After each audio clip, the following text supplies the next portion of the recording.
Welcome back, folks. In the last lesson, we talked all about income. So now we're going to talk about the other side of the coin, expenses and budgeting. In this lesson, we're going to talk about the different types of expenses and how budgeting can make a big difference in your financial lives. If you want to travel or buy cool things, you'll need to understand what these things are. An expense is when you pay money for products or services. This is Jules. Jules is a big racquetball player, and she gets a lot of massages to help her muscles recover. Each time she does, that would be considered an expense. So what's the difference between when Jules gets a massage and when she goes to the grocery store to buy food? Well, it's pretty simple. Food is what you'd consider essential, while a massage would be considered discretionary. Discretionary means it's up to your discretion or choice on whether you buy it. You have to buy food, you have to buy clothes, you need some kind of shelter, and you need transportation. You could theoretically choose not to buy those things, but let's be honest, you really kinda have to. That's why they're considered essentials. You can't live without them. Categorizing expenses as either essential or discretionary is a way of helping you understand how you spend your money and make better choices about how to spend it in the future. Spending money on things like entertainment, recreation, vacations, and any other things that you want but don't actually need would all be discretionary expenses. But there's another way to divide your expenses up. You can divide them based on whether they're fixed expenses or variable expenses. When Jules pays her monthly membership to the racquetball gym, that's a fixed expense. It's the same amount every month, due on the same day every month. Jules also pays her rent, insurance, and car loan every month. Variable expenses are pretty much everything else Jules spends money on. Food, entertainment, clothes, even credit card debt, because the amount due changes from month to month. Variable expenses are things that are either not due at regular time intervals or don't cost the exact same amount every month.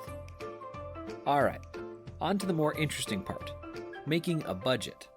If you've been paying attention so far, you've probably started to wonder how to keep track of everything. The answer is, you make a budget and stick to it. Jules can afford to get massages and buy lots of expensive racquetball equipment because she has a strict budget. Just like Jules, every month you will have recurring expenses that have to be paid. Not only that, but emergencies are going to pop up sometimes, especially if you're driving an older car or living in an older place. A budget is how you save up for these types of things. If you want to go on vacation, buy a home, or start investing, you have two choices. Hope your rich uncle dies early and leaves you a bunch of money, or use a budget to save up a little bit each month to work toward those goals. Learn how to budget early, because it gets a lot harder real quick after graduation. It's like being thrown in the deep end of the pool, and if you don't know how to swim, there's going to be trouble. So let's make a budget. First, list all your income. If your only income is salary income, then this part is simple. Typically, you'll want to measure this on a monthly basis, since most of your fixed expenses will be billed monthly. Depending on how often you get paid, calculate how much you make each month. The average month is 4.3 weeks long, so you can figure out how much you make each week and just multiply it by 4.3.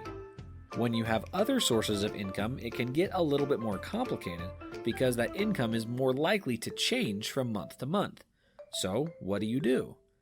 There are a few ways to approach that, but the most important thing to keep in mind is that you want to only plan on as much income as you can comfortably guarantee. What you're trying to figure out is how much you can rely on from that income each month. If that income is trending upwards, then maybe just grab the number from a couple months ago and use that.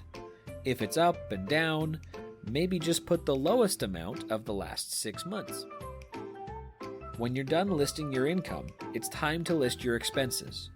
This can get a lot trickier, particularly with variable expenses that change from month to month. There are handy online budgeting tools you can use to get really granular with this, but to start, you can just total up how much you've spent the last few months and compare it with how much you've made over the same months. If you're spending more than you're bringing in, you're going to have to get more detail on what you're spending your money on because you need to make some decisions on what to prioritize and what to get rid of. A lot of times, you can still get the things you want, you just have to choose cheaper alternatives to what you're buying now. If you're spending less than you're earning, congratulations! You've crossed the first threshold of good budgeting. Now you can start thinking about what to do with your surplus money. The first thing you may want to do is save up for emergencies. Start by setting a goal to save enough to cover yourself for 3 months, and keep the money in a savings account at a bank or credit union. Once you've done that, you can start to put money into investments that can bring you a higher return than a savings account. A savings account is a great place to store money and keep it easy to access in case of emergencies. But the interest you earn rarely keeps pace with inflation, so it's best to put excess money into other investments when you're ready. Every question you have that starts with, "Can I afford?" can be answered by having a proper budget. Budgets are the secret to wealth. Can you afford to buy a rental property? Check the budget. Can you afford to open an IRA and start investing with it? Check the budget. Can you afford to start a business? Check the budget. Time for a recap. Essential expenses are basic needs like food, shelter, and clothing. Discretionary expenses are things that you want but don't need. Both essential and discretionary expenses can be either fixed or variable. A budget is your best tool to manage your income and expenses and make sure you've got enough income to start saving. If you don't already have a savings account, you should open one as soon as possible.